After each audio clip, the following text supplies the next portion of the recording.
Welcome to Disrupting Japan. Straight talk from Japan's most successful entrepreneurs. I'm Tim Romero, and thanks for joining me. You know, anyone who has done business in Japan has had to learn the intricacies of Japanese business card culture and the protocol involved in exchanging them. Well, Chika Terada has built Sansan, one of Japan's most successful startups, around business cards. The name Sansan started as a play on words, kind of like the band Mr. Mister. But the company itself has grown into a powerhouse of B2B CRM and corporate relationship management in Japan, where LinkedIn has failed. Now, Chika and I talk a lot about the challenges involved in scaling a company up so quickly, and what he's learned by expanding into international markets, some with business card cultures very similar to Japan, and some with very different protocols. And we talk about why we might finally be seeing a shift in the unhealthy fixation that so many Japanese investors and founders have on the IPO. And you know, despite the fact that Sansan has built its entire business on business cards and the protocol surrounding them, Chika explains why he thinks that they may eventually go away and what will replace them. But you know, Chika tells that story much better than I can. So let's get right to the interview. So we're sitting here with Chika Terada, the CEO and founder of Sansan, who is really changing how Japan looks at business cards. So thanks for sitting down with me. Thank you. Thank you very, very much for giving me this opportunity to talk to you again. Again, yes. It's great to have you back on the show because you were actually the very first guest I had on this show over 3.5 years ago.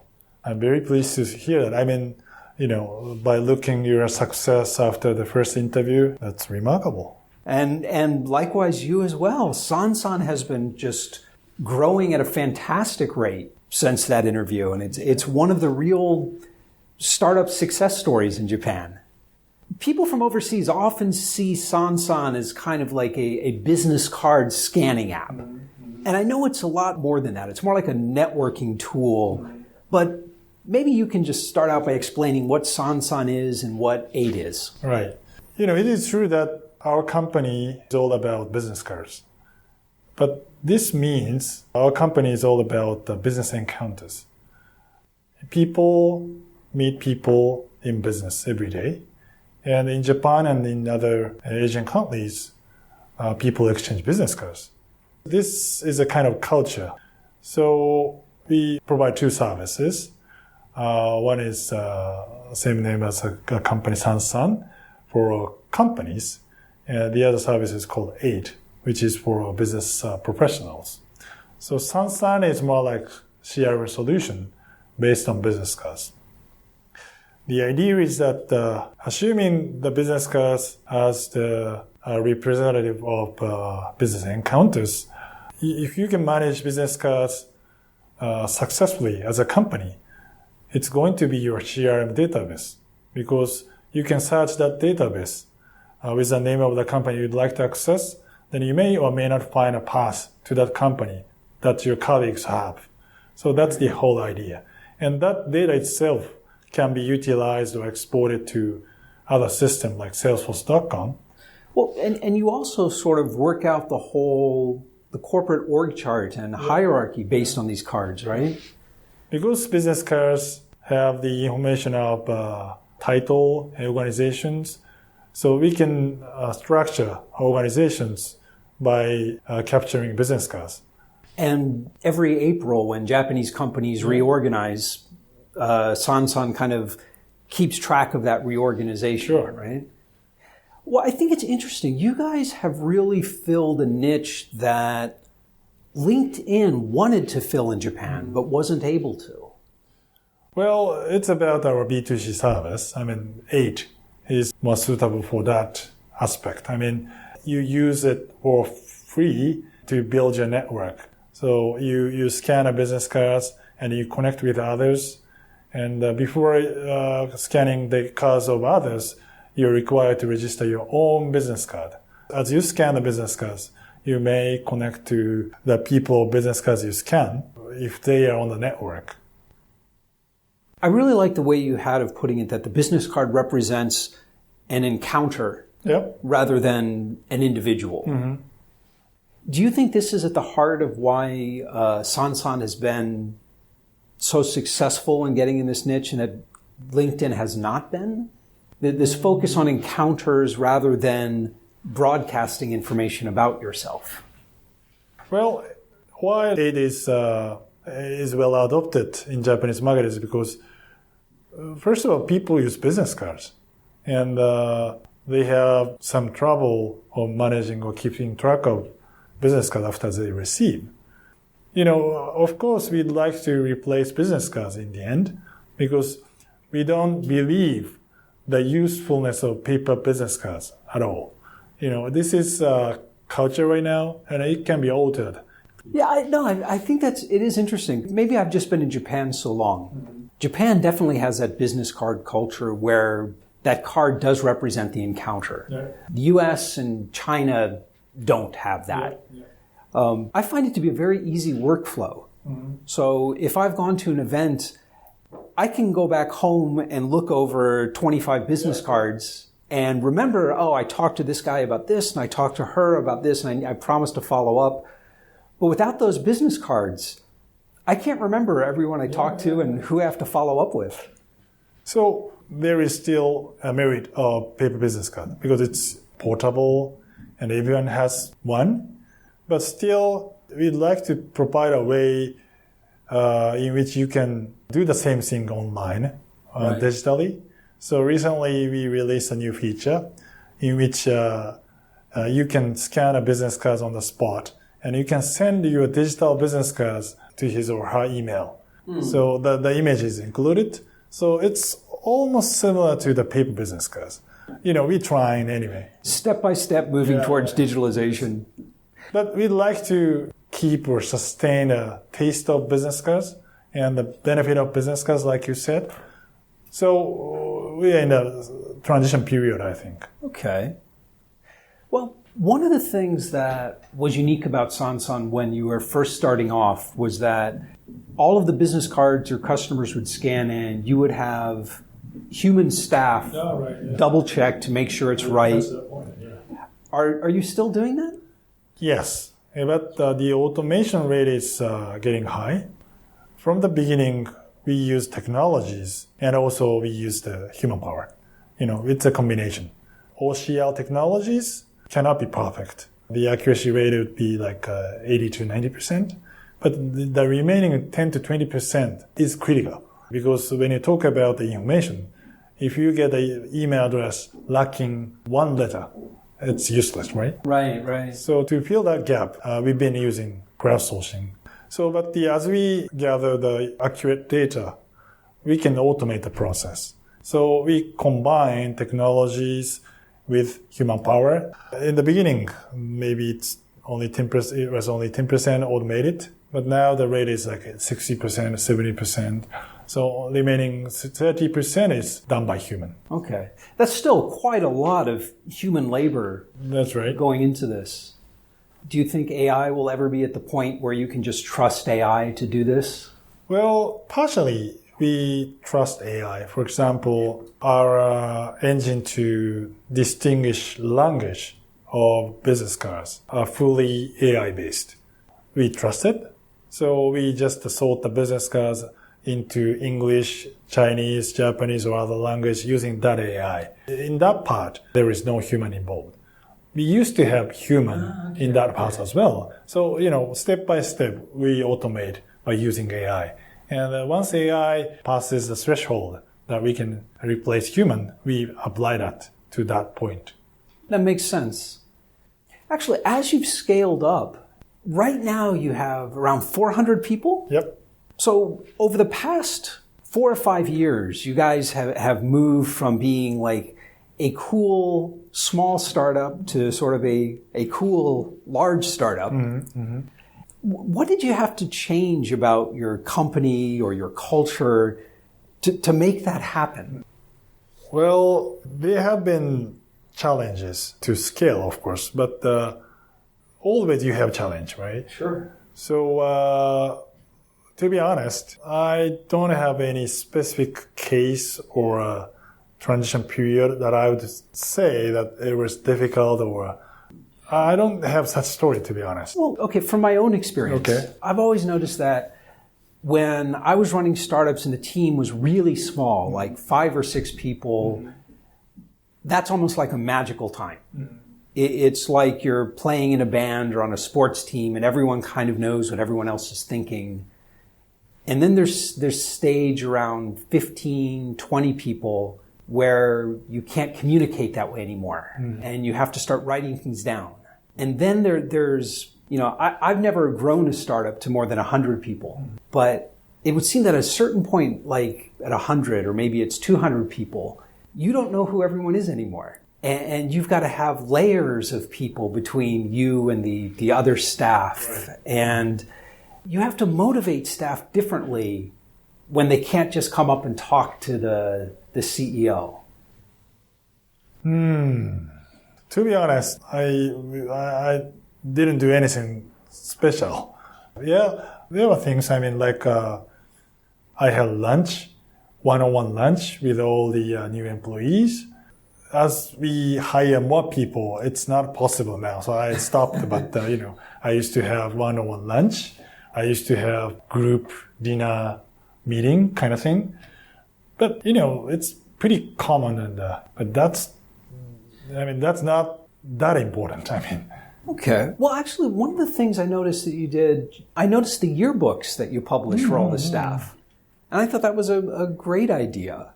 Yeah. There are such small, effective ideas. We've been making yearbooks every year, or we have corporate meeting or corporate party, and I speak to all the employees every week on Monday. And these are the things that may help us to maintain the momentum or organization as one. But that's nothing special, Okay. Many companies can do that. Okay. Well, many companies can, but most don't. I would say most 400 people companies don't have annual yearbooks that introduce all the new staff. That's and right. Show the parties. And they should do it. They should, absolutely. But they don't.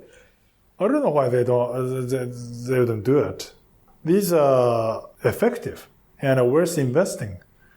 So you just have a good, engaged, creative HR staff, it sounds like. Well, one thing I may be able to say is that the executives or managers tend to see the organization to solve the problem. But usually, organization follows the strategy, or organization follows the mission, right? So if they feel any trouble of managing organizations, they should look for a mission or goals or outside targets. Maybe that's the point where organization cannot go smooth.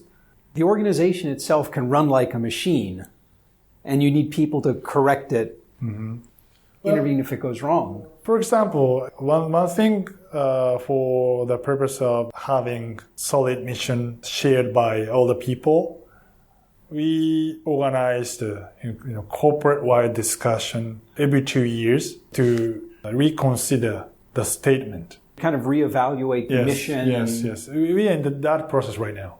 So we call it, we call our mission statement and the value statement katachi. Katachi is Japanese word of, how do you say? Katachi. Form, shape or structure, right, kind of thing. So we are doing that right now in 2018. We did that 2 years ago. We did that 4 years ago. And everyone can participate. Everyone can participate, or everyone is required or supposed to participate. Almost everyone. All right. So how long does the whole process take? Maybe half a year. Okay. It's a big investment. That's a big group of people. Yeah, it's a big investment. But the purpose of discussion is not the discussing.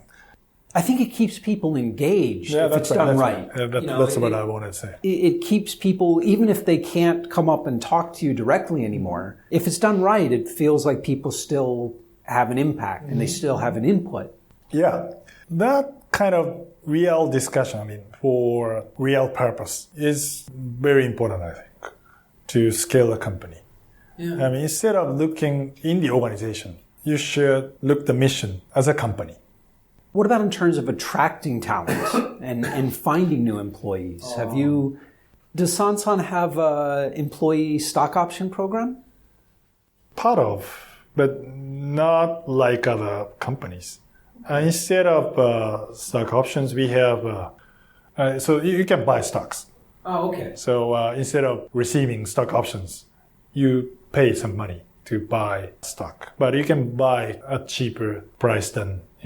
This is one interesting thing. I've noticed a big difference between most Japanese startups and most US startups. So US startups, stock options are always a really big part of their compensation. Right.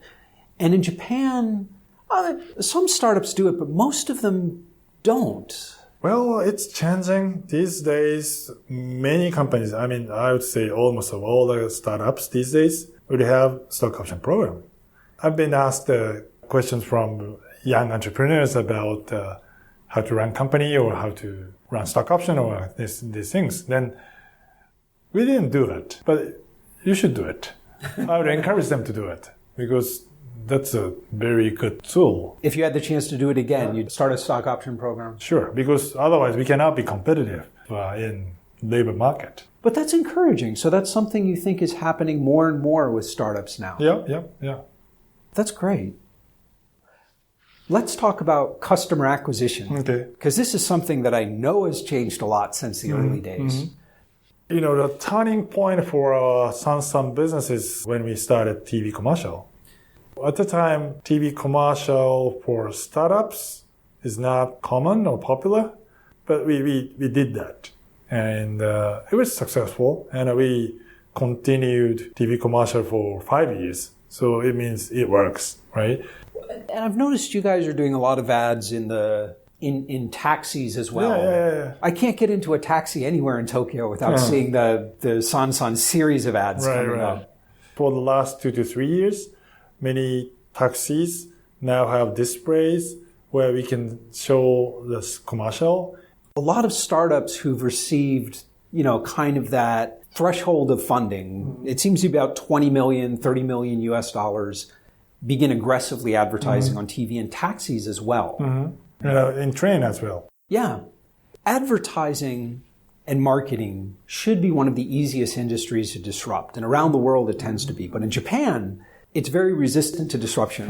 So I'm wondering, as you guys have gotten bigger and bigger, are there small, agile marketing companies that you're working with, or do you end up working with the Dentsus and the Hakuhodos to reach scale? Well, TV commercial is managed by Dentsu, Hakuhodo, those big guys. And virtually you have to go through them. It's still effective doing TV commercial. Okay. So it's still, marketing and advertising is still a market yet to be disrupted in Japan. Yeah.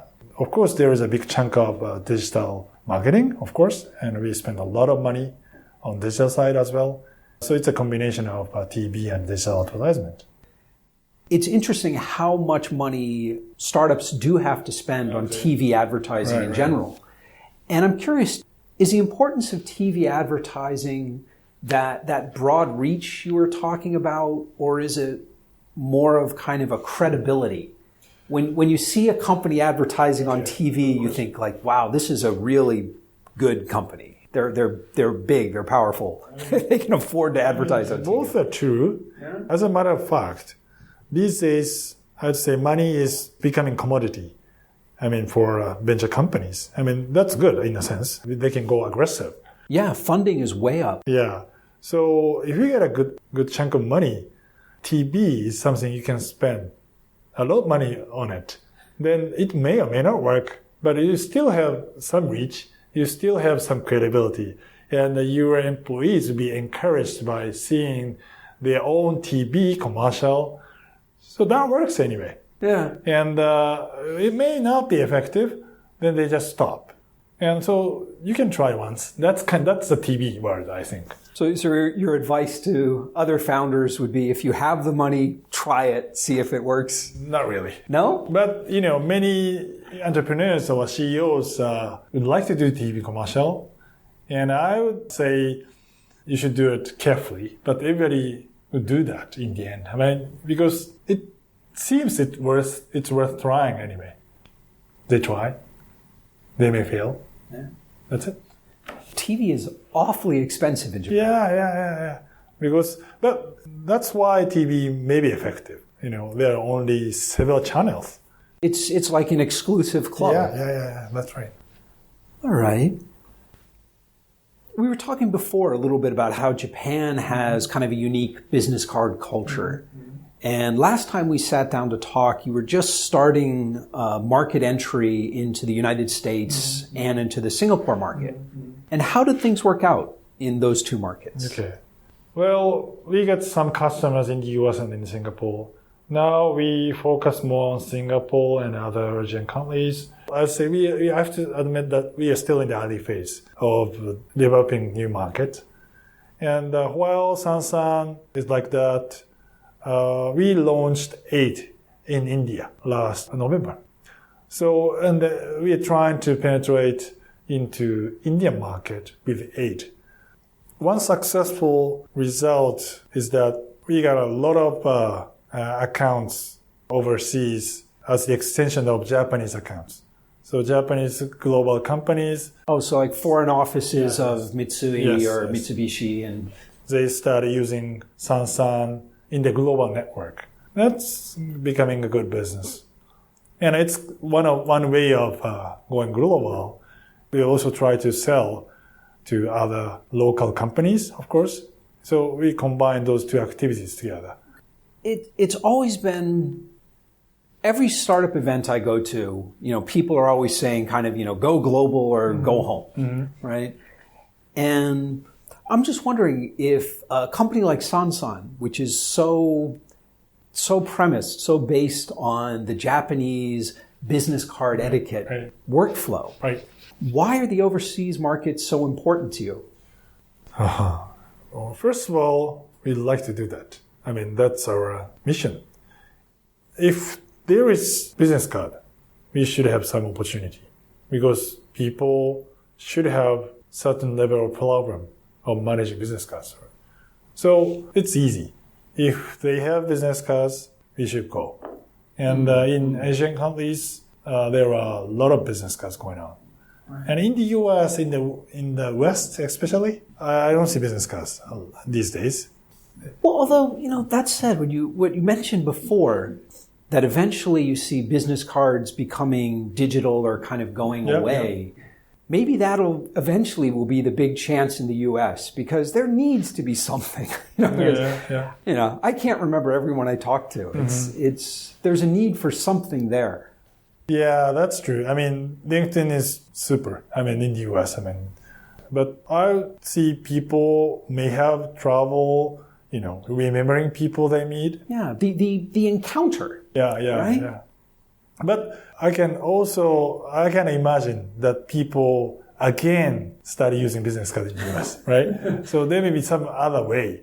So as we do business in Japan, where business cards are prevalent and still very popular, we should be able to find a way to bridge digital way and analog way.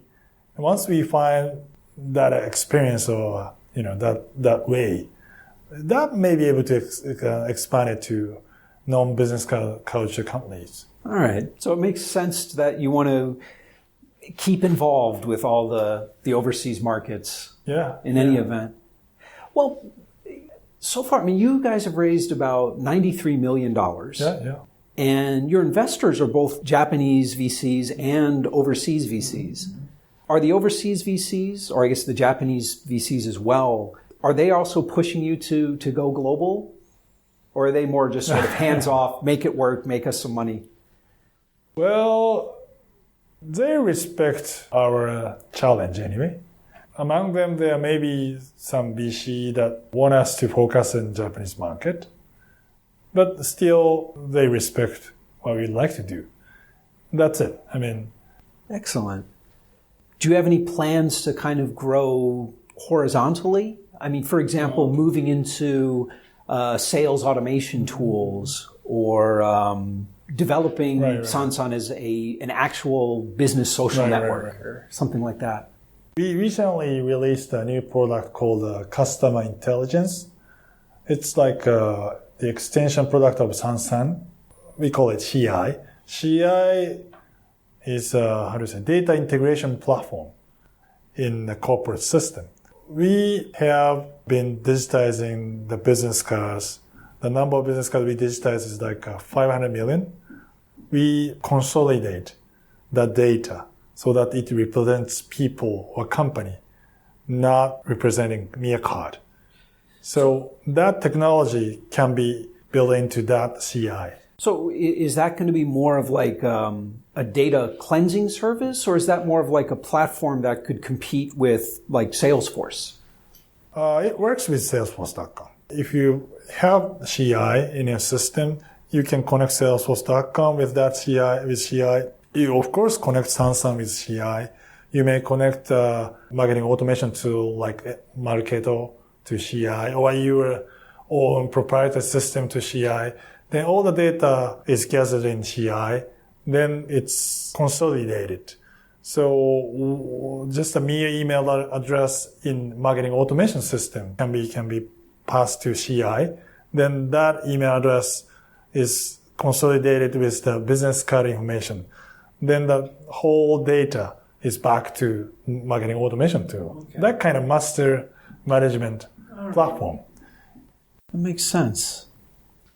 You know, one thing that I've been very impressed with how you've been running Sansan is that so many Japanese startups have this pressure from their investors to kind of go public as quickly, as early, and as cheaply as possible. And you've really been resisting that pressure. And you've been growing steadily and as a private company? As a private company.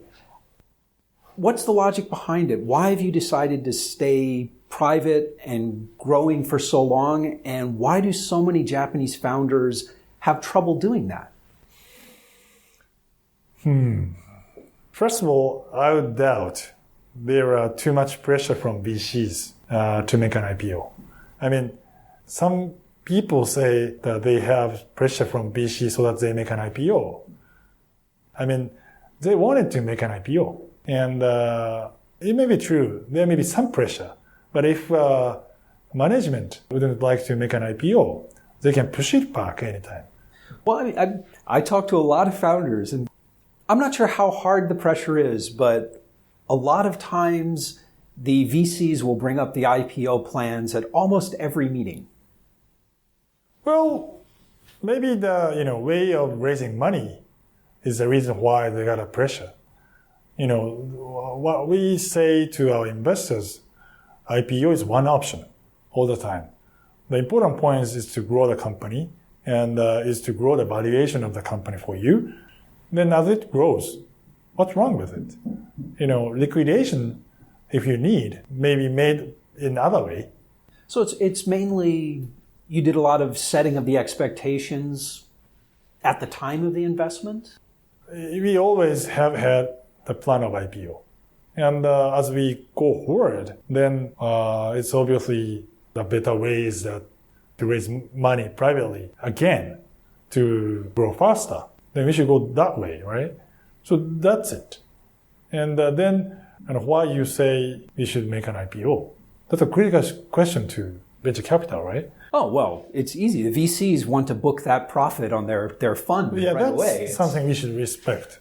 But if that's the case, you can think about moving their stock to other new shareholders, right? Even in a private status. So you haven't felt any particular pressure from investors to IPO? It's just been They have been a pressure. Of course, some VCs need to liquidate at their timing, and they would like us to make an IPO. But that's a discussion. That's a conversation. We can say no, because what is better is made by us. That's it. Excellent. Do you think more founders are thinking the way you are? Do you think we're going to see Japanese companies staying private longer? I think so. Yeah, that's the U.S. trend anyway, right? Well, I think it's healthier for the companies. Yeah. I think a lot of Japanese companies IPO and there's still so much growth left in them. And there are more venture capitals in the later stage funding these days. Without having those players, we cannot stay longer in private, right? But as we go to Series C, Series D, we did Series D last year, we found more players in that stage, new players.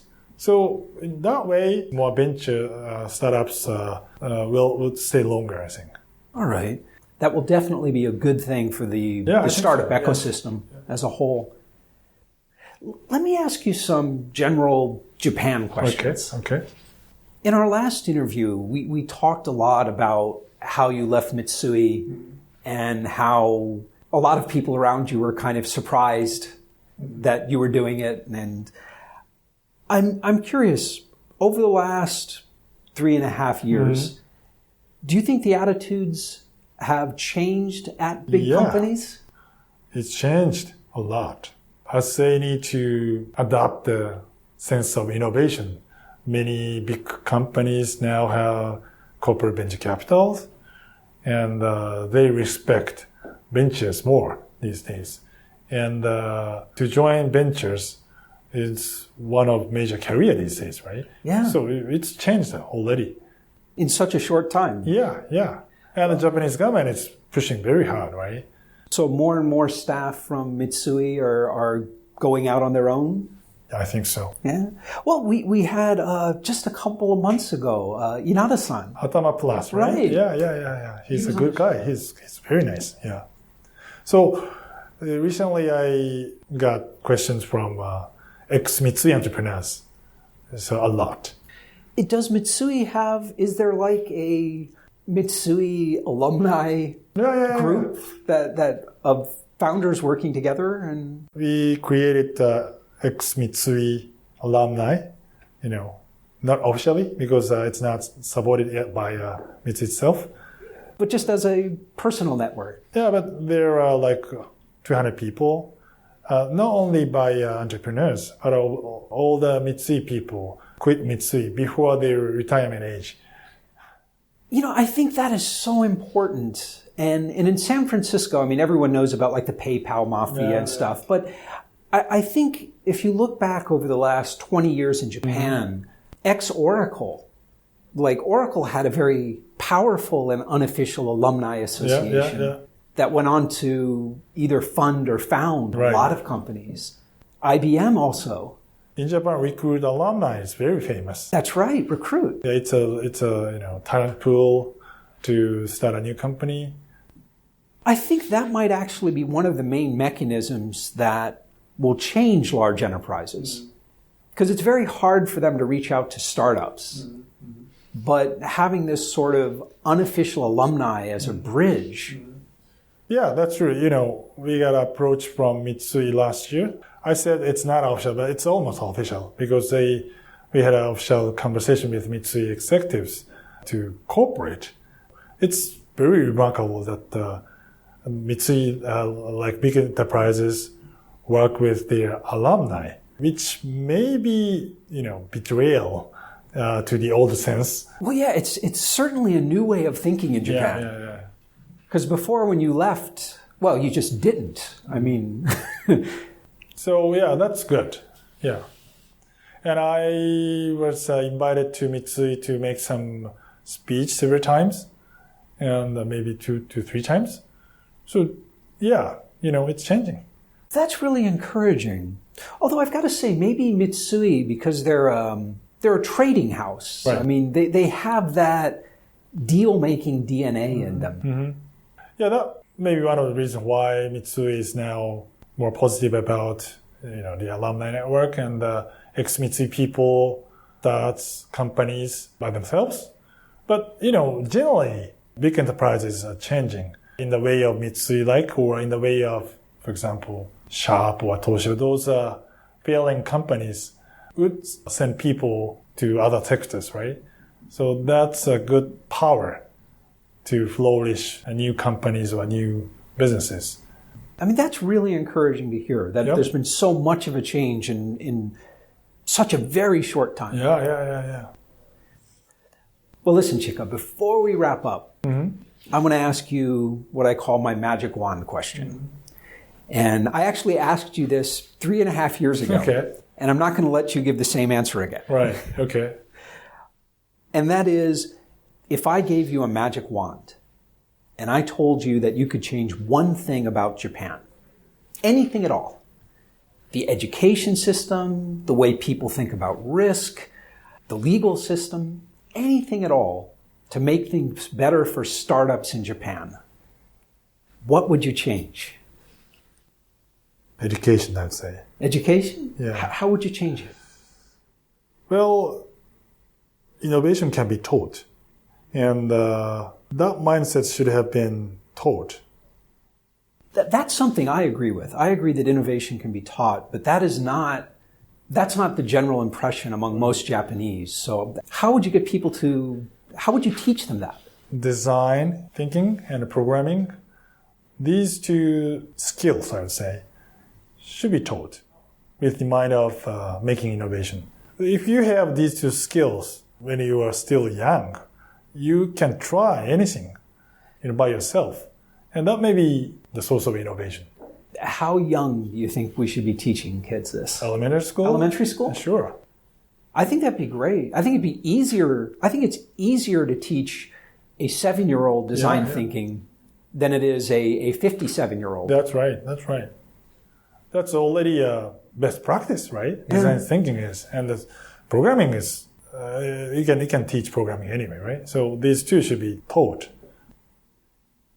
Do you think the trend is in that direction? I think so. I think so. Are you seeing programs like that in schools? Yeah, but Japanese government is pushing programming education in elementary school. I think it's starting in 2 to 3 years officially, I think. I don't remember. Oh, that's great. I didn't know that. Design thinking is not yet coming, but it's a matter of time, I think. But I could see design thinking being a huge hit in elementary school. It's a game, really. Yeah. So, well, I see many friends or many entrepreneurs or many CEOs really interested in running or supporting new schools or new education. So that initiative may help change in a lot of ways from the private sector. Yeah, I think so. Well, I hope we'll be seeing that change happen as fast as we've seen the corporate attitudes change. Yeah, I really hope so. Yeah. Well, listen, thanks again. Thank you very much. And we're back. I really like Chika's idea of business cards as representing an encounter rather than just the data about a particular person. It's hard to explain why this seems like such an important difference, but I think it goes a long way to explaining why business cards are treated with such respect and deference in Japan. Sansan's fundraising path is interesting and kind of important, really. One of the most common frustrations, or at least observations, from foreign startup investors in Japan is that Japanese startups tend to go public way too early. There are a lot of reasons behind that, and most of them are bad reasons, quite frankly. But the fact that these days there's more growth funding available at later stages is a great thing. It will let Japanese startups stay private longer and make them more internationally competitive. But you know what I found to be the most encouraging sign for overall innovation in Japan? How quickly Mitsui has turned around and embraced startup culture, and how they're actively working to maintain relationships with founders who have left the company and create a founders community. Japan Inc. hasn't really discovered a model for innovation that is working for them yet, but Mitsui's approach is a promising one. It's embracing change at the edges rather than trying to change the core, at least at first. And it might prove to be a blueprint for other large enterprises to follow. Silicon Valley has been the center of an unbelievable amount of innovation and wealth creation, but that model doesn't work for everyone. In fact, it's proven all but impossible to copy. And really, we shouldn't be too surprised by that. Every country, every culture has their own strengths and weaknesses, and everyone needs to play to their strengths. A few decades ago, Japan was probably the most innovative country in the world. And keep watching, because it just might be again. If you've got thoughts on business cards or fundraising, Chika and I would love to hear from you. So come by disruptingjapan.com/show122 and tell us about it. And when you come by the site, you'll see all the links and notes that Chika and I talked about and much, much more in the resources section of the post. And hey, I know you've been meaning to do this for a while now, but when you get the chance, please leave us an honest review on iTunes. It's really the best way you can support the show and help us get the word out. But most of all, thanks for listening. And thank you for letting people interested in Japanese startups know about the show. I'm Tim Romero, and thanks for listening to Disrupting Japan.